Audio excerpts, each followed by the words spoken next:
50 AM, The Ticket. It's game week. It's 5 o'clock. It's Prater and the Ballgame. It's Idaho Sports Talk. Thanks for hanging out with us today. If you're just joining us, well, you have done so at the perfect time. We'll get you up to speed with Boise State, Washington, which is now, Prater, 5 sleeps away, Monday, Tuesday, Wednesday, Thursday, Friday. Yes, just 5 more sleeps, and you'll have your season opener from Husky Stadium. Also, one of the best analysts in the college football landscape these days, Prater, Brock Heward, Fox Sports football analyst. He's also really royalty in the Husky family with him and his brothers. The Hewards up there. He will join us in about 10, 15 minutes, man. Brock Heward. Nice. Looking forward to that conversation. Love hanging out with that dude. I know he's hung out in our studios before. I know you've had some interaction with him before, so he's going to make us a whole lot smarter, I promise you. I love it. My mom ran into him in an elevator once and was like, my son hosts sports in Boise. And Brock was like, oh, yeah, I know that guy. It was kind of interesting. I was like, Mom, stay away from my friends, though. Anyway, Prater, I want to go through some scenarios in this game. First off, I don't think anybody is thinking Boise State is going to win. We haven't heard a lot of that. If you do feel so, you're front of the line. 208-424-9300. Call us. Heck, you can text us as well. Do you really think Boise State is going to win this game? Sell me on it. Right now, I'm all Huskies in this game, Prater, and I think you are too. Yep. And that's part of the conversation we wanted to talk about here with some of these scenarios. You did say earlier, and I'm going to bring this up again. I might bring it up all week. Please do. If Boise State, Mike Prater said, if Boise State wins this game, he will then say, you know what, 12-0. Prater says if they win week 1, they will not lose the rest of the season, and it will be one of those years in this town that they talk about forever. Yeah, and that's not a prediction because I stopped making predictions. I'm too old and too crappy of a gambler to make predictions. So that's not a prediction. My exact words was if they win this game, the expectations for Boise State after that would be to win out. And I firmly believe that. Okay. And if you can call that a prediction, I guess. But if Boise State wins on Saturday, yeah, I mean, would I predict them to go undefeated? Probably not, but that would certainly be the expectations.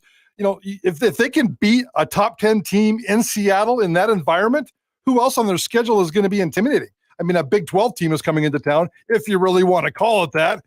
I know there's a rough couple of road trips. I know there's peskiness all over the place. But if Boise State wins on Saturday, absolutely 100%, the expectation around here instantly will change to Boise State going undefeated and competing for that G5 spot. I firmly believe that. It really is a beautiful opportunity for the program. Yes. It really is. Let's talk about it a little bit further, Prater. And I was going to take a shot at the San Diego fan base there for a second. Please and say, do. Well, you ask about what other games they have to worry about. Well, they do go to Snapdragon in a couple of weeks. They might fall asleep, Prater. They might feel like they're at the Deschevero when there's more media members, us watching practice than are at that game in a couple of weeks. Yep. Taking shots at San Diego State. First scenario, though, I want to bring with you, Prater, is Ashton Jeanty and George Holani, both of them at the same time. I saw a little bit of it at practice. You probably did too, but where do you think this is going to be? What scenario on Saturday? Do you think you'll see a lot of them on the field together? They're obviously two very important pieces. One of them has to have a great game, right? A lot? No. On the field at the same time? I do. I believe the scenario is that we will see some of that. We made a big deal of that in fall camp, and the coaches have confirmed. I mean, they're playing around with that. They've got some stuff that they're working on. We saw some of it in camp that we can't talk about. I'm sure they're doing plenty of other things in camp that we never even saw.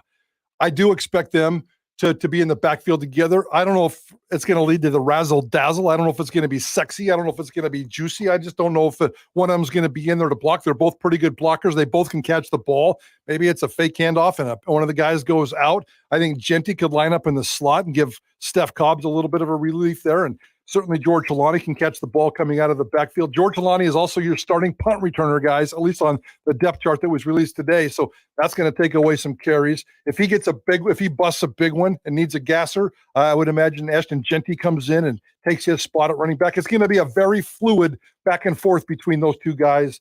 But I believe there'll be some formations, some plays where we see both of them in the backfield. I want to see Ashton Jeanty return kicks and maybe even punts too, because I believe he is the more explosive player. I think he's faster than George Holani. I think he is better at making guys miss than George Holani. George Holani returned 11 punts for the team last year, 7.5 yards per return. Not awful. Latrell Caples returned 10. He's obviously not going to play this year, so it could be a big opportunity for George Holani. And I think, honestly, if I'm George Holani, I'm telling the coaches, hey, I want to go to the NFL. And when I get there, I need to show up and say, hey, I can return punts too. I think it's one of those deals. But I would rather have a more explosive player, Prater, than Holani returning punts. But if you phrase it like that, I agree. I'd rather have a more explosive player because George Holani, as good as he is, it does not have breakaway speed. And the punt returner, you want breakaway speed. But Ashton Jeanty is way more valuable to me than George Holani. Okay. And so the only reason George Holani is there, in my opinion, I could be 1,000% wrong, is because Ashton Jeanty is this backup running back, or in this particular case, the starting running back, or however they want to do it. So if Ashton Jeanty didn't exist, I don't think George Holani would be the punt returner. The fact that Ashton Jeanty is the running back, can be a running back, put George Holani back there, maybe because of what you said. I need to expand myself. But I also think it's more about the safetiness of it. George Holani's not going to make a stupid play. He's not going to lose the football. He's not going to lose 3 seconds of concentration. He's going to be able to take care of the ball. So there's a lot of safety factors back there along with George Holani. So I'm okay with George Holani being the punt returner, even though your point makes sense. Ashton Jeanty is way too valuable to put back there, in my opinion. How do you see Bronco Nation if Boise State loses by single digits, meaning this thing's close? They hang with them. They have a respectable outing. Whatever the score is, high scoring, low scoring, the Huskies don't win this thing by double digits. Do you think for the most part, Prater, we're going to be hosting Bronco game night that night? Yep. That afternoon, we're going to, which we'll get a ton of calls. A lot less people being boozed up, which is going to kind of be a bummer. Those are our favorite calls to take. But is it going to be a hall pass? Is it going to be a moral victory? I know this program doesn't do that typically, but fans do. If they go in there and lose 28-24, what calls are we going to be fielding later on that night on KBOI? If they go in and lose a close game or cover the spread, I think fans will come away with some hope. And maybe those next 4 games on the schedule, the ones that are kind of pesky, there's a little bit of freedom in terms of how the fans feel. If it's a close game and they lose, if it's one of those gut punch losses where you like fumble it on the 5 and they return it back 95 yards on the last play of the game, if it's a gut punch loss, those never feel good. Never. If you think you're going to win and then you lose it, that's not going to happen. But yeah, I see plenty of scenarios, a couple of scenarios where the fans walk away, and certainly the coaches, because they're going to take it and spin it no matter what. But the fans and the coaches are going to come away feeling pretty good about that in terms of the rest of the season. So there's no shame in losing a close game at Washington, number 10, to open the season, and then running the table, which certainly is on the table for me. Where are you with this team's experience or lack thereof? I mean, you mentioned the offensive line.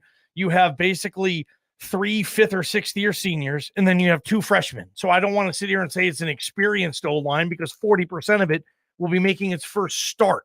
Defensively, we look at the depth chart that was released today too. There's 3 6th-year seniors, I believe, starting on the defense. 2 of them, I believe. The other one is Cortez Hogans, who will play, but he's not listed as a starter. Riley Smith is, I believe. DJ Schramm is being the other, and Dimitri, of course. Is this team experienced enough? Is it experienced? Is it not experienced? Is it in between? It's kind of weird. It feels like they're either seniors or freshmen. Is that a scenario? Will the experience, good or bad, come into play in this thing? Yes, it will. And I will explain in my soapbox. That's the scenario. Yeah, okay, your scenario question wasn't on this list. You made that up on the fly, didn't you? I'm talking about, no, I wrote it down on the fly. Stick to the script. My soapbox is Matthew Stafford's wife. We're going to have fun soapbox today. The opportunity Boise State has. Here's another one. The Huskies roll. There's another scenario.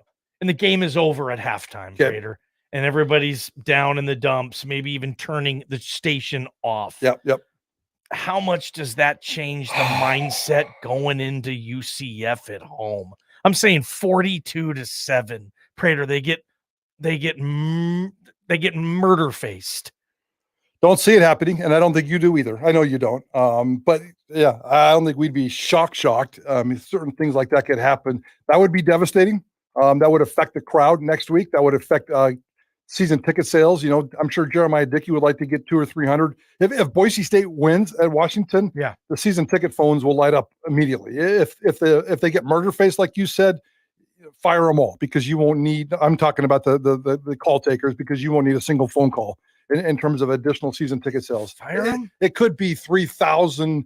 The difference between 3,000 less people in the stands. I think the buzzkill around here would be massive. I think the back to the way you opened up the show at 3:00, pressure on Andy Avalos would ratchet up just a little bit, and he would have to really come out and prove it. He would have to almost run the table or just look like a dominant football team and win a Mountain West championship.